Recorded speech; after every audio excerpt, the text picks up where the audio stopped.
नमस्कार दोस्तों, मैं अखिलेश विश्वकर्मा आप सबका हिंदी अनमोल ऑनलाइन डिजिटल प्लेटफॉर्म पर स्वागत करता हूं। दोस्तों, आज नया वर्ष पूरा भारतवर्ष मना रहा है। अंग्रेजी कैलेंडर के हिसाब से आज नया वर्ष है, तो हम आपको नए वर्ष की ढेर सारी शुभकामनाएं देते हैं। आपकी मनोइच्छा जो है वो ईश्वर पूर्ण करे और इस नए वर्ष में आपको सफलता प्राप्त हो। आइए शुरू करते हैं। हम लोग हिंदी साहित्य का इतिहास में भक्ति काल पढ़ रहे थे। भक्ति काल का उद्भव एवं विकास देख रहे थे। बहुत लंबी क्लास ना लेकर के छोटी सी क्लास लेंगे। आज आप लोग एंजॉय करिए, कल की क्लास थोड़ी लंबी रहेगी। आइए हम लोग पहुंच जाते हैं निर्गुण काव्य धारा तक। उसके पहले जो थोड़ा सा मटेरियल है हम आप तक पहुंचा देते हैं, ताकि नए वर्ष में पढ़ना भी तो जरूरी है और सफल होना है तो मेहनत करनी ही पड़ेगी। आइए एक छोटी सी क्लास लेते हैं। हम लोग क्या देख रहे थे? आलोचकों के मत देख रहे थे। कुल 13 मत लिखवा चुके थे। आज एक मत और लिखवाना था। और लाइट कल रात में बहुत प्रॉब्लम कर रही थी, तो क्लास पूरी नहीं हो पाई थी। अंधेरा होने के कारण क्लास को बीच में ही रोक देना पड़ा। एक मत और लिख लीजिए जो बहुत महत्वपूर्ण है, परीक्षा में आया हुआ है, तो हमने सोचा ये मत छोड़ना नहीं है, इस मत को करवा देना है। आइए लिखते हैं कथन नंबर 14। कल की ही क्लास को हम आगे बढ़ा रहे हैं। कथन क्या है? बिजली की चमक के समान, बिजली की चमक के समान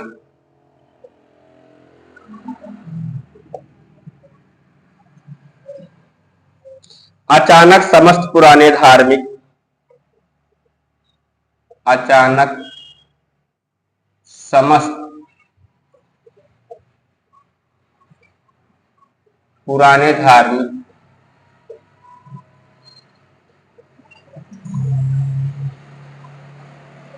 बिजली की चमक के समान अचानक समस्त पुराने धार्मिक मतों के अंधकार के ऊपर, मतों के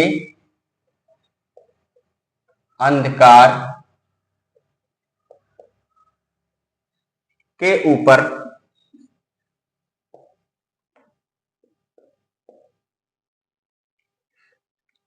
एक नई बात दिखाई दी। एक नई बात दिखाई दी।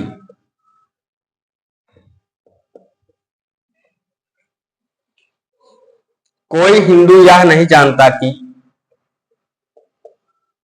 कोई हिंदू यह नहीं जानता कि, यह नहीं जानता कि कोई हिंदू यह नहीं जानता, हिंदू हो गया, हिंदू हो गया, हिंदू, कोई हिंदू यह नहीं जानता कि यह बात कहां से आई, यह बात कहां से आई, कहां से आई।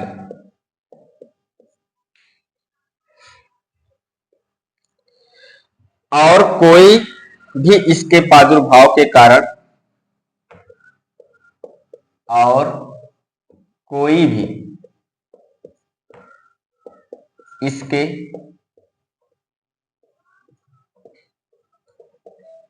प्रादुर्भाव के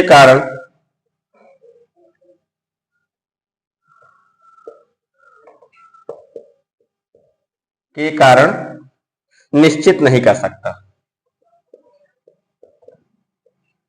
निश्चित नहीं कर सकता, नहीं कर सकता।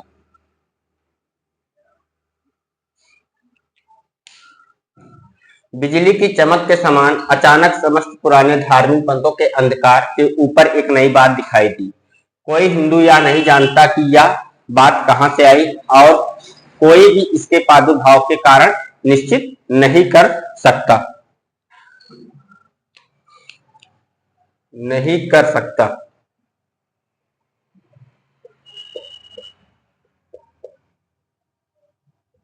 ये कथन है, और ये कथन किसका है? ये कथन है ग्रियर्सन का।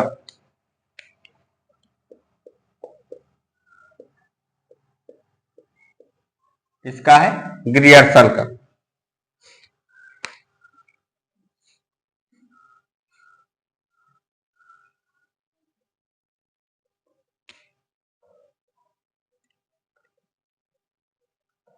ये कथन किसका है? ग्रियर्सन का। हम कथनों को देख रहे थे, इसके पहले भी देख चुके हैं। जैसे हमने कथन देखा था, अपने पौरों से हताश जात के लिए भगवान की भक्ति और करुणा की ओर ध्यान ले जाने के अतिरिक्त दूसरा मार्ग ही क्या था?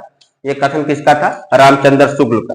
उसी भक्ति आंदोलन के संदर्भ में जो आलोचकों के कथन, उसी क्रम को हमने बढ़ाया है, एक कथन और बढ़ा दिया। उसमें एक कथन आप लोग और जोड़ लीजिए। बिजली की चमक के समान अचानक समस्त पुराने धार्मिक मतों के अंधकार के ऊपर एक नई बात दिखाई दी। कोई हिंदू या नहीं जानता कि यह बात कहां से आई और कोई भी इसके प्रादुर्भाव के कारण निश्चित नहीं कर सकता।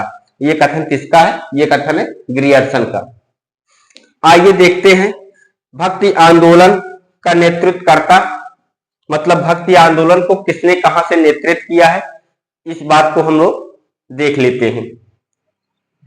हेडिंग डालिए भक्ति आंदोलन के नेतृत्व करता। भक्ति आंदोलन के नेतृत्व करता।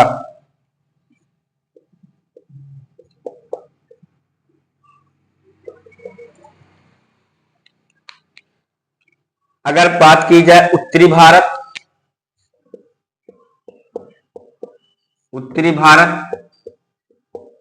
से किसने किया है? उत्तरी भारत से किया है रामानंद ने।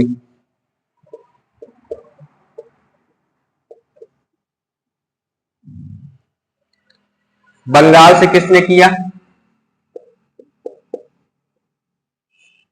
बंगाल से किया है चैतन्य महाप्रभु ने।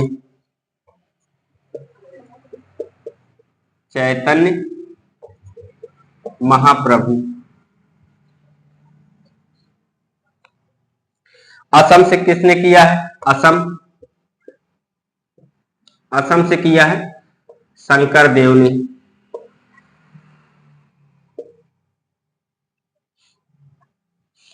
महाराष्ट्र से किसने किया है?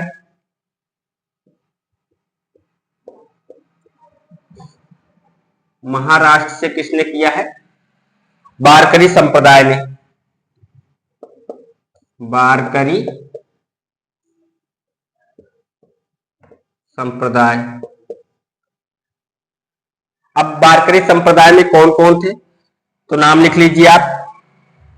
4 लोग थे। पहला नाम है पुंडरीक का। कौन था? पुंडरीक। और कौन था इसमें? ज्ञानेश्वर थे। ज्ञानेश्वर थे। एकनाथ। और कौन था? तुकाराम।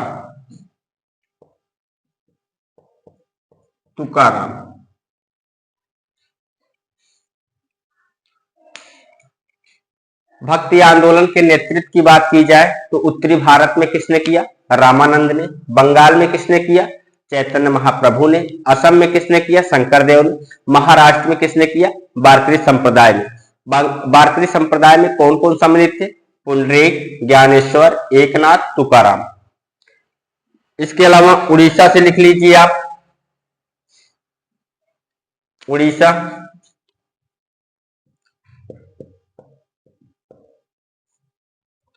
उड़ीसा से किसने किया था? उड़ीसा से किया था पंचसखा ने। पंचसखा। अब इस पंच सखा में कौन कौन थे, आइए इनका नाम भी लिख लेते हैं। तो इनका नाम है बलराम दास, अनंत दास, बलराम दास, अनंत दास, अनंत दास, और कौन है, जगन्नाथ दास, जगन्नाथ दास,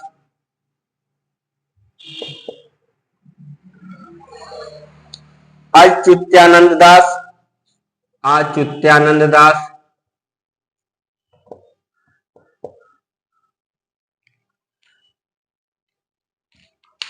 अच्युत्यानंद दास।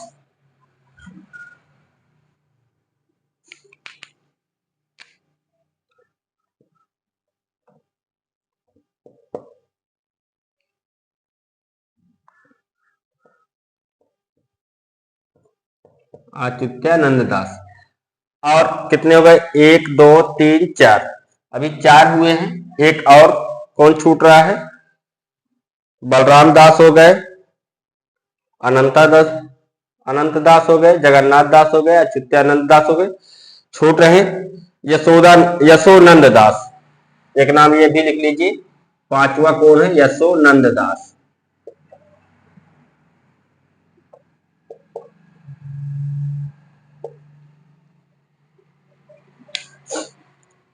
भक्ति आंदोलन के नेतृत्व की बात की जाए तो उत्तरी भारत से किसने किया, रामानंद ने। बंगाल से किसने किया, चैतन्य महाप्रभु ने। असम से किसने किया, शंकरदेव ने। महाराष्ट्र से किसने किया, भारतीय संप्रदाय ने। भारतीय संप्रदाय में कौन कौन सम्मिलित है, पुंडरीक, ज्ञानेश्वर, एकनाथ, तुकाराम। उड़ीसा से किसने किया, पंचसखा में। पंचसखा में कौन कौन शामिल है, बलराम दास, अनंत दास, जगन्नाथ दास, अच्युतानंद दास, यशोनंद दास, इन्होंने किया। इसके अलावा आपसे ये पूछ सकता है, बारिकरी संप्रदाय किसने किया, तो पुंडरीक का नाम देकर पूछ सकता है, तो आप बताना पुंडरीक। बारिकरी संप्रदाय किससे संबंधित था, कृष्ण संप्रदाय से संबंधित था या कृष्ण भक्ति से संबंधित था। इसके अलावा एक दो संप्रदाय और है, जिसे दासकूट आंदोलन किसने चलाया, पुरंदर दास। और धारकरी संप्रदाय किसने चलाया, रामदास ने। एक शरण आंदोलन किसने चलाया, शंकरदेव ने। ये बहुत इंपॉर्टेंट नहीं है आपके लिए, ये 5 बहुत महत्वपूर्ण है, ये 5 आप याद कर लीजिए। उत्तरी भारत में भक्ति आंदोलन किसके द्वारा चला गया, रामानंद के द्वारा। बंगाल में चैतन्य महाप्रभु के द्वारा। असम में शंकरदेव के द्वारा। महाराष्ट्र में भारतीय संप्रदाय के द्वारा। उड़ीसा में पंचसखा के द्वारा। अगर आप थोड़ा सा डीप में जाना चाहते हैं तो आप इनका नाम भी याद कर लीजिए, क्योंकि कभी कभी ऐसे पूछ सकता है भारतीय संप्रदाय में सम्मिलित नहीं है। इसमें से जब आपको चारों नाम पता रहेगा तभी आप एक को अलग कर पाएंगे कि इसमें सम्मिलित कौन सा नहीं है। पंचसखा संप्रदाय में भी आपके ज्यादा नाम नहीं है, 5 ही लोग हैं, बलराम दास, अनंत दास, जगन्नाथ दास, अच्युतानंद दास, यशोदा नंद दास। दोस्तों नोट डाउन कर लीजिए। आइए फिर देखते हैं भक्ति आंदोलन की पृष्ठभूमि क्या थी।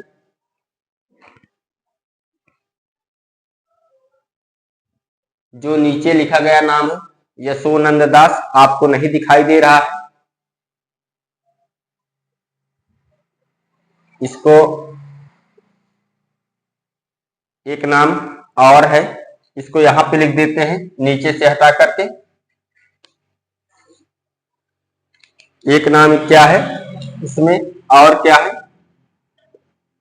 यशोनंद दास। एक नाम ये भी है, ये भी सम्मिलित है, 1 2 3 4, और ये क्या है 5 नंबर पर। तो आप ऐसे करके लिखेंगे तो आपको समझ में आ जाएगा कि 5 लोग कौन कौन से हैं। अब आपको दिख रहा होगा यशोनंद दास। चलिए ठीक है, कुछ बातों से भी आप लोग पकड़ सकते हैं। चलो बढ़ते हैं आगे दोस्तों, क्योंकि लंबी क्लास नहीं करनी है।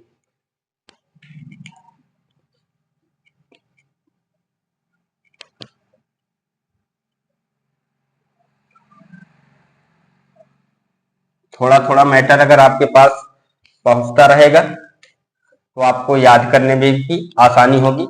कल हमने 12-13 कथन लिखवा दिए हैं, आप उसको तैयार कर लीजिए।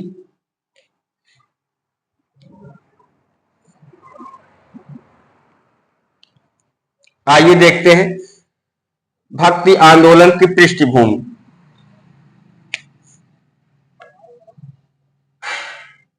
भक्ति आंदोलन की पृष्ठभूमि।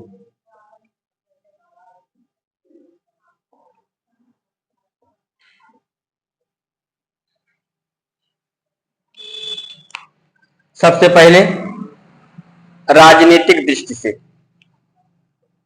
पहला क्या है, आइए देखते हैं राजनीतिक दृष्टि से।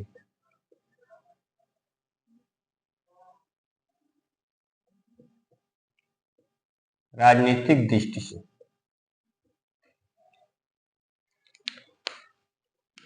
अस्थिरता का काल,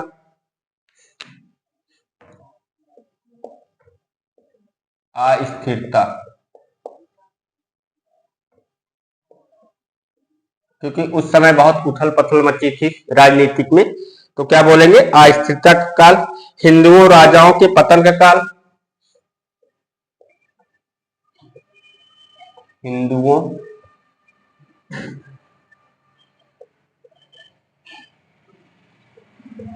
राजाओं के पतन का काल, के पतन का काल। और क्या उस समय, मुस्लिम शासकों की कट्टरता का काल, मुस्लिम शासकों की कट्टरता का काल।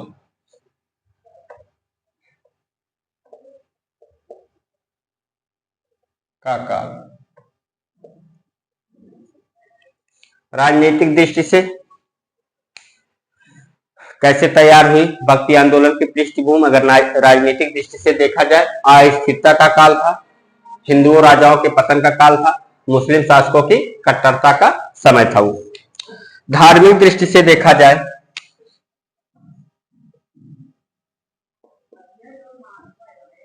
धार्मिक दृष्टि से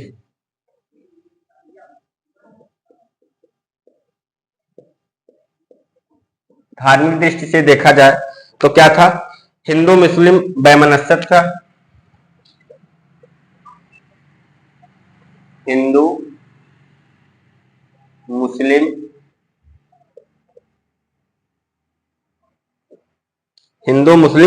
वैमनस्य, वैमनस्य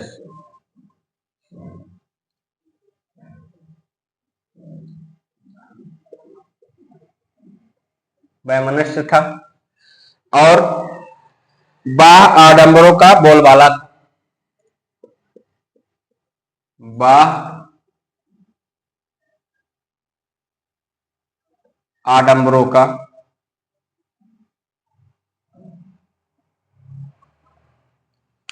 इसमें हलंत लगा दे तो आपको स्पष्ट दिखाई देगा।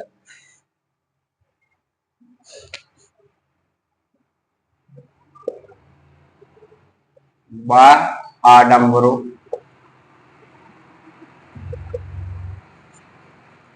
का बोलबाला था, का बोलबाला। हिंदू धर्म के विभिन्न मताकारों का प्रचलन, हिंदू धर्म के विभिन्न मताकारों का प्रचलन, मताकारों का प्रचलन,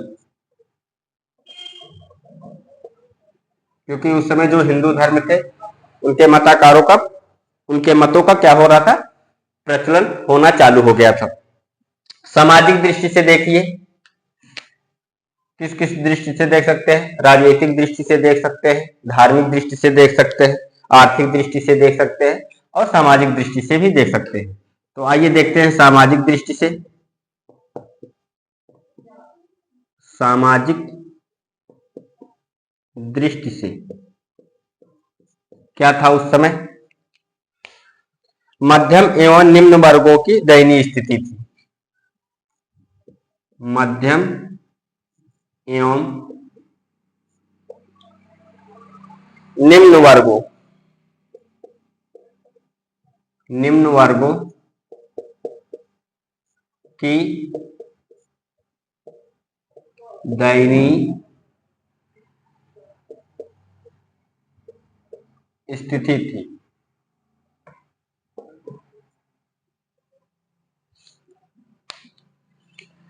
जाति प्रथा व वर्ण व्यवस्था का बोलबाला, यही तो था पुराने समय में। जाति प्रथा व वर्ण व्यवस्था का बोलबाला।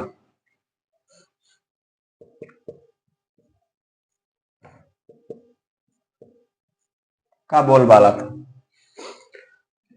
आइए देखते हैं आर्थिक दृष्टि से।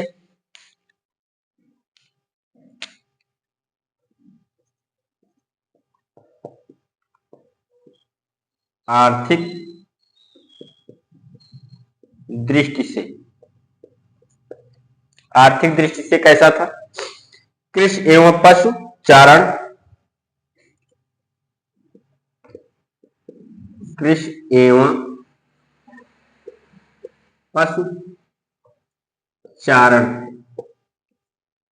मतलब पशु को क्या करते थे? चराते थे। अर्थव्यवस्था में मूलधार, अर्थव्यवस्था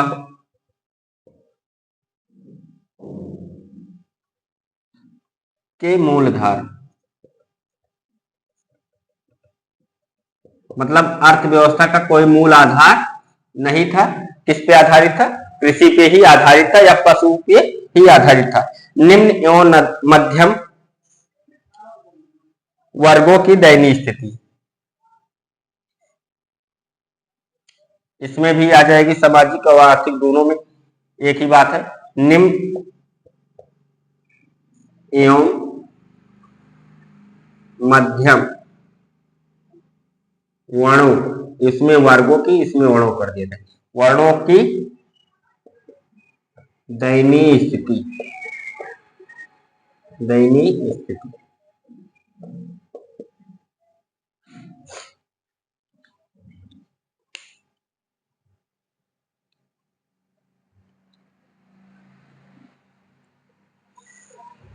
भक्ति आंदोलन की पृष्ठभूमि को देख रहे हैं। राजनीतिक दृष्टि से अस्थिरता का काल था, हिंदुओं राजाओं के पतन का काल था, मुस्लिम शासकों की कट्टरता का काल था।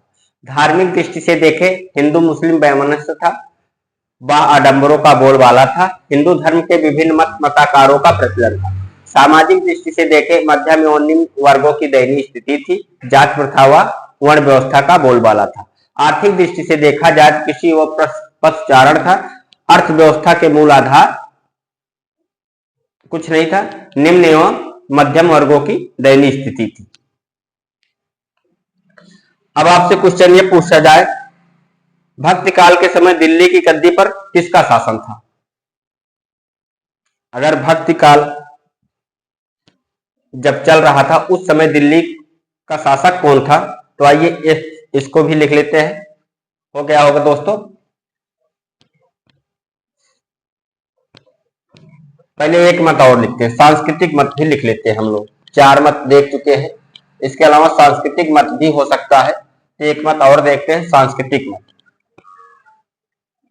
उसके बाद नोट बनाकर हम लिख देंगे। भक्ति काल के समय दिल्ली का शासक कौन था, इसको बताएंगे आपको। आइए देखते हैं सांस्कृतिक दृष्टि से या सांस्कृतिक परिस्थितियां क्या थी।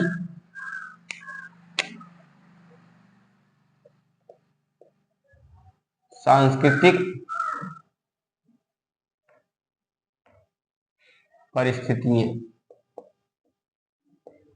नहीं तो अगर शब्द बदल के आ गया आपको सामाजिक परिस्थितियां कर दिया तो आप लोग सोचोगे सर इसको बताए नहीं। वही दृष्टि वही परिस्थितियां, एक ही बात हो रही। बाल विवाह की प्रथा, उस समय क्या था?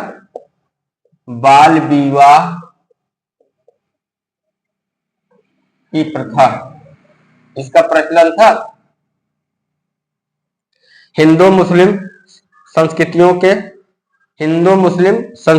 में समन्वय होने लगा था।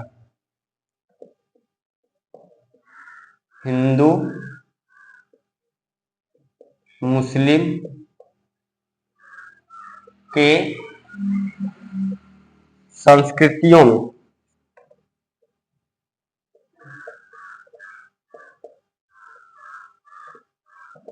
में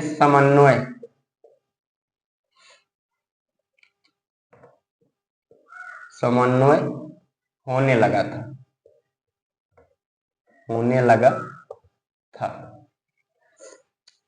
मतलब उस समय बाबर एक शासक आया था, आपको याद होगा, अकबर, जिन्होंने हिंदू महिलाओं के साथ भी विवाह संपन्न किया। मतलब हिंदू और मुस्लिम की जो संस्कृति थी उसको मिलाने का प्रयास किया जा रहा था। चलो नोट बना के आप लिख लीजिए, उस क्वेश्चन के लिए परेशान होंगे। परसों हमने आपसे पूछा था कि आदिकाल भक्ति काल किसने कहा, तो हजारी प्रसाद द्विवेदी कमेंट आया था और उसी बीच हमने भी कह दिया था हजारी प्रसाद द्विवेदी ने कहा है। बहुत अच्छा। तो वो मेरे कहने का औचित्य था कि वो बच्चा गलत बता रहा है, क्योंकि भक्ति काल कहने वाले आलोचक का नाम है रामचंद्र शुक्ल।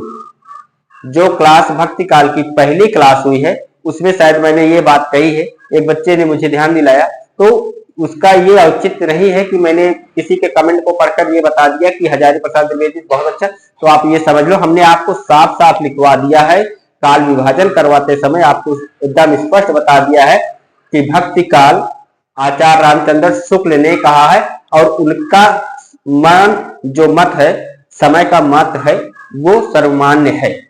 वही मत हमने भक्ति काल में प्रारंभ भी किया था। मुझे ध्यान दिलाने के लिए बहुत बहुत धन्यवाद आपका। भक्ति काल के समय दिल्ली की गद्दी पर, स्टार बनाकर लिख लीजिए, क्वेश्चन बन भी सकता है। भक्ति काल के समय दिल्ली की गद्दी पर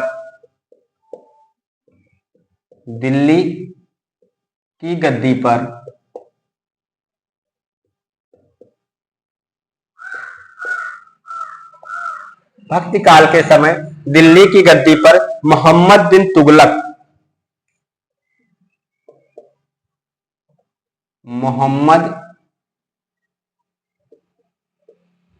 बिन तुगलक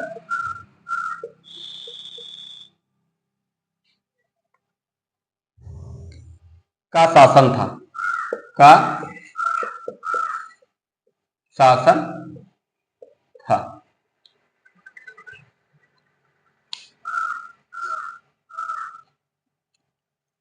समय तो आपसे पूछेगा नहीं, अगर समय पूछता है तो आप लोग नोट डाउन करना चाहे तो कर लीजिए, 1325 से 1351 ईस्वी। लेकिन आपसे समय नहीं पूछेगा, अगर पूछता है 1325 से 1351 ईस्वी कर लीजिएगा। अब आइए देखते हैं भक्ति काल काव्य धाराएं। इन काव्य धाराओं को हम पहले समझ लेते हैं, उसके बाद एक एक काव्य धाराओं को पढ़ेंगे। भक्ति काल की काव्य धाराएं, आप हेडिंग डाल लीजिए, भक्ति काल काव्य धाराएं।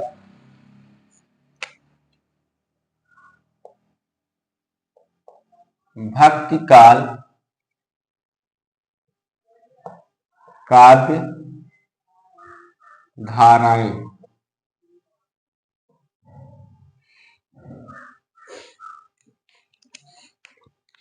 भक्ति काल काव्य धारा को हम कितने भागों में विभाजित कर सकते हैं? 2 भागों में। पहले कौन कौन से? पहले दो भागों में विभाजित करते हैं।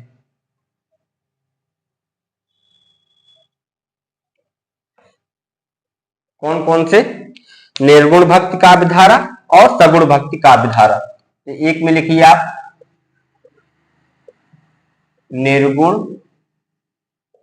भक्ति और एक में लिखिए सगुण भक्ति। सगुण भक्ति।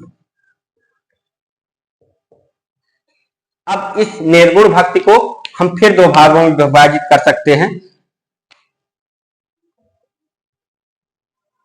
इसको कितने भागों में विभाजित कर सकते हैं? दो भागों में। कौन कौन से? एक हो जाएगा ज्ञानाश्री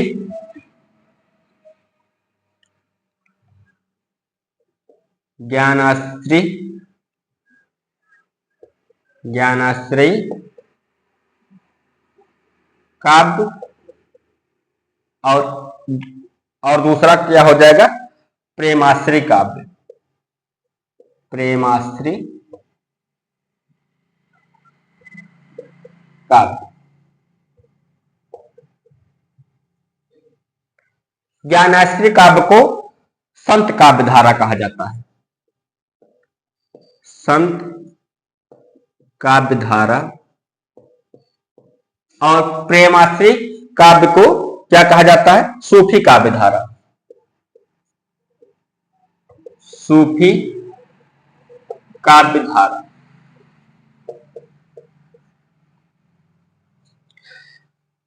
ज्ञान निर्गुण भक्ति में जो दो शाखाएं हैं, ज्ञानाश्री काव्य और प्रेमाश्री काव्य, इस ये नाम किसने दिया है? रामचंद्र शुक्ल ने। तो बीच में आप ऐसे लिख लीजिए रामचंद्र शुक्ल। ये नाम किसने दिया है? रामचंद्र शुक्ल ने इसको दिया है और इसका भी नाम दिया है। और संत काव्य धारा किसने कहा? डॉक्टर रामकुमार वर्मा ने कहा। और सूफी काव्य धारा किसने कहा? डॉक्टर रामकुमार वर्मा। तो आपको याद करने में आसानी होगी अगर आप बीच में ऐसे करके एरो लगा के लिख देते हैं रामकुमार वर्मा। रामकुमार वर्मा। अगर अब आपसे ये पूछा जाए संत काव्य धारा किसने कहा है, तो रामकुमार वर्मा का नाम बताएंगे। सूफी काव्य धारा किसने कहा है? रामकुमार वर्मा बताएंगे। अगर आपसे ये पूछा जाए संत काव्य धारा को ज्ञानाश्री काव्य किसने कहा, तो क्या बताएंगे? रामचंद्र शुक्ल। और प्रेमाश्री काव्य धारा किसने कहा है? रामचंद्र शुक्ल ने कहा है। तो आइए दोस्तों देखते हैं हम संत काव्य धारा के कवियों के नाम। तो कौन कौन से कवि इसमें हो जाएंगे? आप लिखिए नामदेव, कबीर, रैदास। नामदेव हो जाएंगे इसमें। नामदेव को पढ़ेंगे हम लोग, कबीर को भी पढ़ेंगे, रैदास को भी पढ़ेंगे। और कौन है? दादू दयाल, रज्जक, सुंदरदास। दादू दयाल आ जाएंगे इसी में। रज्जक भी आ जाएंगे, रज्जब, सुंदरदास। और कौन आ जाएगा? गुरु नानक आ जाएंगे, संत सिंगा आ जाएंगे, गुरु नानक आ जाएंगे, संत सिंगा आ जाएंगे, गुरु नानक आ जाएंगे, संत सिंगा आ जाएंगे। लालदास, बाबा लालदास,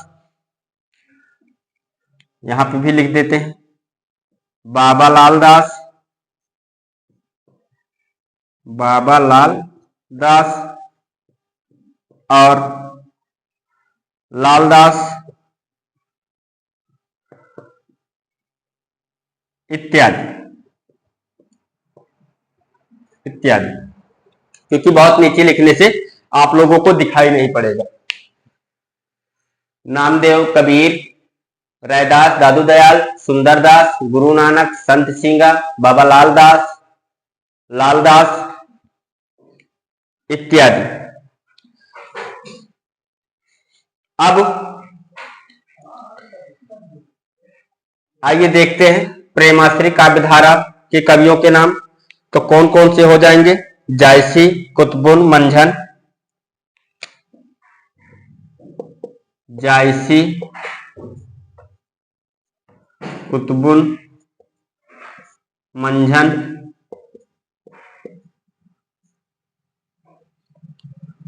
जान कवि नूर मोहम्मद, जान कवि नूर मोहम्मद। आप लोग ऐसे लिख लीजिए, इसको हम सीक्वेंस में करवाएंगे। इनका जन्म करवाएंगे, ये कहाँ के रहने वाले थे, इनका निधन करवाएंगे, सारी चीज इनका हम सीक्वेंस में एक जगह करवा देंगे ताकि आपको इनके जन्म निधन याद करने में परेशानी न हो। आइए देखते हैं। प्रेमाश्री काव्यधारा, सूफी काव्यधारा में जैसी है, कुतुबुल है, मंझन है, जान कवि है, नूर मोहम्मद है, मुल्ला दाऊद है, ईश्वर दास भी है। मुल्ला दाऊद और ईश्वर दास।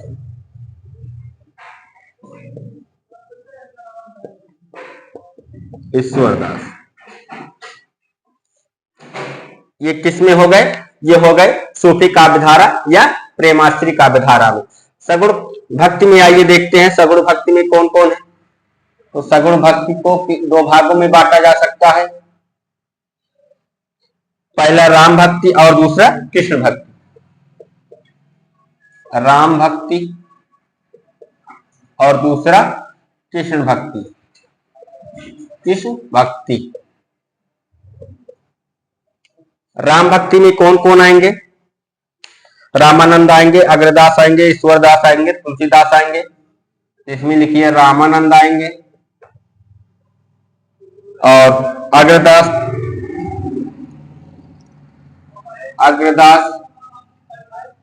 ईश्वरदास, तुलसीदास।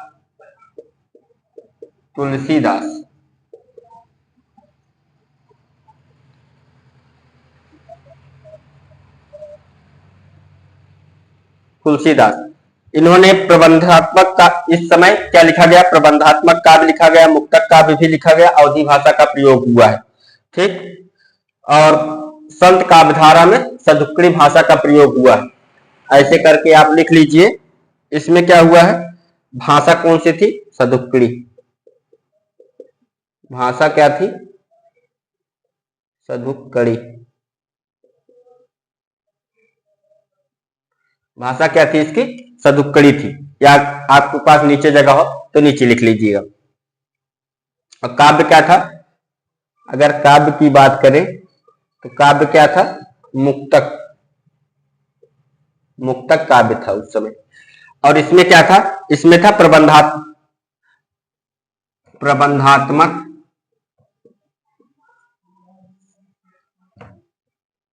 प्रबंधात्मक मुक्तक दोनों था, दोनों काव्य लिखे गए हैं। भाषा क्या थी? अवधी। अवधी भाषा।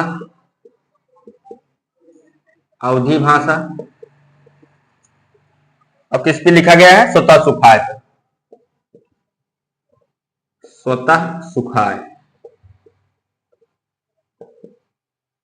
स्वयं के सुख के लिए लिखा गया है।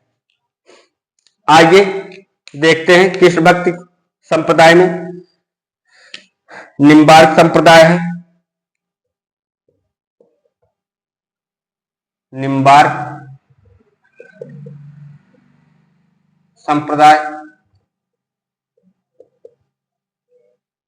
संप्रदाय के प्रवर्तक कौन है? निम्बार्काचार्य। तो आप यही नीचे पर प्रवर्तक भी लिखते चलिए। प्रवर्तक कौन है? निम्बार्काचार्य।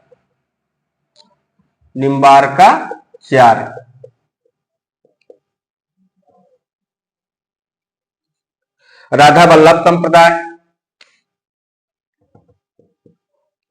राधा, ये सब हम लोग पढ़ेंगे आगे चल के।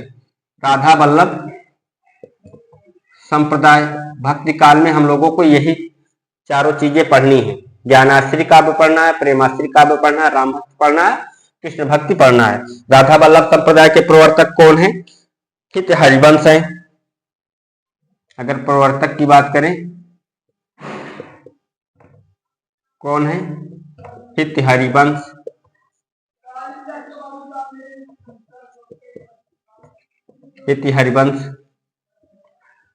और सखी संप्रदाय। और किसको पढ़ना है? सखी संप्रदाय।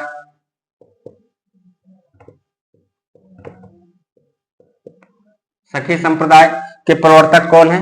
इसके प्रवर्तक है स्वामी हरिदास। अगर प्रवर्तक की बात की जाए तो इसके प्रवर्तक कौन है? स्वामी हरिदास।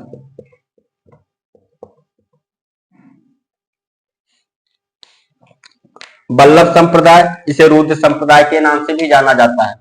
अगला संप्रदाय क्या है? वल्लभ संप्रदाय। वल्लभ संप्रदाय, इसे और किस नाम से जाना जाता है? रुद्र संप्रदाय। इसके प्रवर्तक कौन है? इसके प्रवर्तक है वल्लभाचार्य। इसके प्रवर्तक कौन है? वल्लभाचार्य।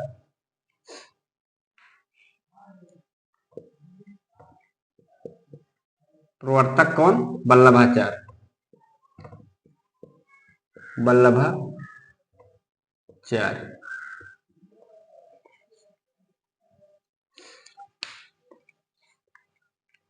इसके अलावा और किसको पढ़ेंगे? संप्रदाय निरपेक्ष। संप्रदाय निरपेक्ष,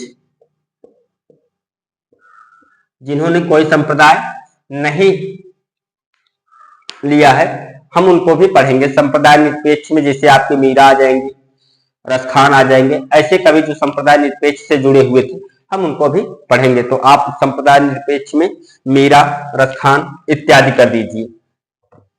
मीरा, रसखान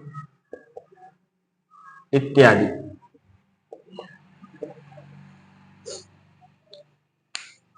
आइए एक बार फिर से इसको रिवीजन कर लेते हैं। भक्ति काल काव्य धाराएं के देख रहे हैं, कितने भागों में विभाजित किया जा सकता है? 2 भागों में विभाजित किया। कुल कितने भागों में विभाजित किया जा सकता है? 4 भागों में। मुख्यतः 2 भागों में, कुल 4 भागों में। अगर आपसे ये पूछा जाए भक्ति काल को कितने भागों में विभाजित किया जा सकता है तो आप क्या बताएंगे? 4। मुख्यतः कितने भागों में विभाजित किया जा सकता है? 2। मुख्य कौन कौन से? निर्गुण और सगुण। निर्गुण भक्ति काव्य धारा को 2 भागों में विभाजित किया गया है, ज्ञानाश्री काव्य और प्रेमाश्री काव्य। संत काव्य, ज्ञानाश्री काव्य को संत काव्य काव्य धारा कहा जाता है और प्रेमाश्री काव्य को सूफी काव्य धारा कहा जाता है। सर्वमान्य मत अगर नाम से जाना जाए कौन सा है? संत काव्य धारा और सूफी काव्य धारा सर्वमान्य मत है। संत काव्य धारा के कवि कौन कौन से हैं? नामदेव है, कबीर है, रैदास है, दादू दयाल है, रज्जब है, सुंदरदास है, गुरु नानक है, संत सिंगा है, बाबा लाल दास है, लालदास है इत्यादि कवि इसमें सम्मिलित है। भाषा क्या है? सदुक्कड़ी है। काव्य क्या है? मुक्तक है। काव्य रूप अगर पूछा जाए कैसा है तो इसका मुक्तक ही बताना है। जायसी, कुतुबुल, मंझन, जान कवि, नूर मोहम्मद, मुल्ला दाऊद, ये किसमें आते हैं? प्रेमाश्री काव्य धारा में आते हैं। राम भक्ति में रामानंद है, अग्रदास है, ईश्वरदास है, तुलसीदास है। और काव्य का रूप कैसा है? प्रबंधात्मक काव्य भी है और मुक्तक काव्य भी है। और भाषा कैसी है? अवधि है और स्वतः सुखाय के लिए लिखा गया है। कृष्ण भक्ति काव्य धारा में अगर हम बात देखें तो निम्बार्क संप्रदाय, जिसके प्रवर्तक निम्बार्काचार्य है, निम्बार्काचार्य है, जिसके प्रवर्तक निम्बार्काचार्य हैं। और राधा वल्लभ संप्रदाय के प्रवर्तक हित हरबंश है। सखी संप्रदाय प्रवर्तक स्वामी हरिदास है। वल्लभ संप्रदाय रुद्र संप्रदाय, वल्लभ संप्रदाय या इसे रुद्र संप्रदाय के नाम से भी जाना जाता है। इसके प्रवर्तक कौन है? वल्लभाचार्य है। संप्रदाय निरपेक्ष मीरा हो गए, रसखान हो गए और जो इसमें जुड़े हुए कवि हैं हम उनको देखेंगे। तो आइए बच्चों, आज हम लोग अपनी क्लास को यहीं पर समाप्त करते हैं। अब कल की क्लास से हम लोग शुरू करेंगे निर्गुण भक्ति काव्य धारा। पहले सबसे पहले निर्गुण भक्ति काव्य धारा को समझेंगे कि निर्गुण भक्ति काव्य धारा कहते किसे और उसकी विशेषता क्या है। उसके उपरांत जो कथन लिखे गए हैं हम उसको भी देखेंगे। तो आज की क्लास बस इतनी ही। आप लोग एंजॉय करेंगे। नए साल की सबको ढेर सारी शुभकामनाएं। आपकी मनोइच्छित कामना जो है वो भगवान पूर्ण करे। ईश्वर आपको सुख संपत्ति और सुरक्षित रखे। धन्यवाद दोस्तों, नमस्कार।